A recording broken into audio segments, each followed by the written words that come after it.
Have you ever noticed we all get home at night and plug our phones in and charge them almost every night? Yep. Wouldn't it be good if we could increase the time required between charges? Wouldn't it be great if these devices use so little power that you could simply leave them in the sun to charge them?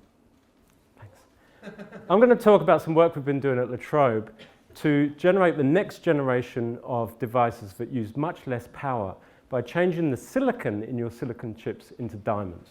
Now, your devices, whether it's your laptop, your computer, or your phone, contain an integrated circuit. And that integrated circuit contains lots of components called transistors.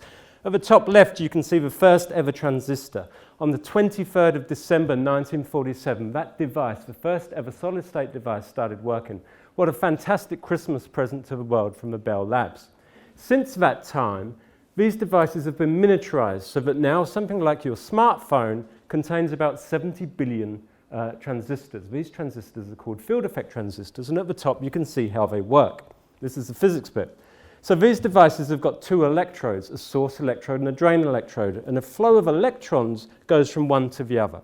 Those electrons have an electronic charge, and the flow of charge is equal to an electrical current. So a current flows through the devices.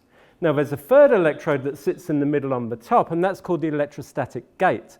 And if you apply a voltage with a battery to that gate, you can change the current flowing through the device. You do that by essentially changing the number of electrons that sit in the device at any point in time. That means that with the gate, you can switch the device on and off. It can go from a state of high current to low current. And that on and off are the ones and zeros that your device uses to compute. Now imagine for the moment you're one of these devices in a modern day chip. You're only about 10 nanometers in size. That's 10 billionths of a meter. And you're surrounded by another 70 billion devices.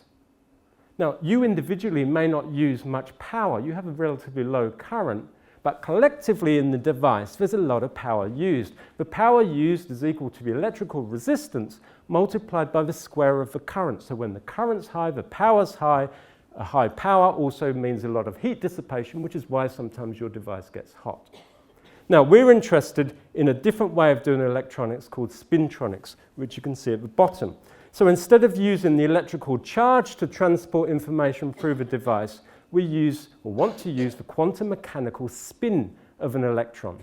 Now, spin is a quantum mechanical property, but it works a little bit like angular momentum. What's angular momentum? Well, you know what angular momentum is. Think back to when you were a child on a roundabout in a park. You went round and round, you had angular momentum, you were spinning around. And it turns out that electrons can have two possible spin states. They can be called they can be in a state that's called spin up and a state that's called spin down. Now, in a spin field effect transistor that you see at the bottom, instead of using the charge, we can use the spin state of the electrons. So if you control, or if you can control whether those electrons have an up spin or a down spin, then you can switch off and on that device according to the spin. So on the left-hand side, you could use the spin state to determine the on and off, and use your device with a constant electrical current that's very low, so uses low power. So what are we doing with diamonds? Well, we take synthetic diamonds. They're manufactured in the lab. They're grown in the lab, but they're just as good as the diamonds you dig out of the ground, but a hell of a lot cheaper. And we do a two-step process to get these diamonds to electrically conduct, because diamond naturally is non-conducting. Firstly, we bond onto the surface of the diamond a layer of hydrogen. And that layer of hydrogen is just one atom thick, just sits on the surface of the diamond. The second part is really simple. And often in physics, and one of the things I like about physics is that the simple things are the things that work. We take our hydrogen-terminated diamond and just expose it to the air. And in the same way, you sitting here right now have a layer of water sitting on your skin that's been absorbed from the air. A layer of water rests on our diamond surface. And then something magical happens. That layer of water induces just below the surface, within 1 nanometer of the surface, a layer of electrons. And it turns out in diamond that that electron layer is perfectly flat. It's two-dimensional. And two-dimensional electronic systems are ideal for spintronics. And by putting a gate on these devices that you can see in the bottom right, we've shown that we can actually engineer the spin properties of the electrons as they travel through the device.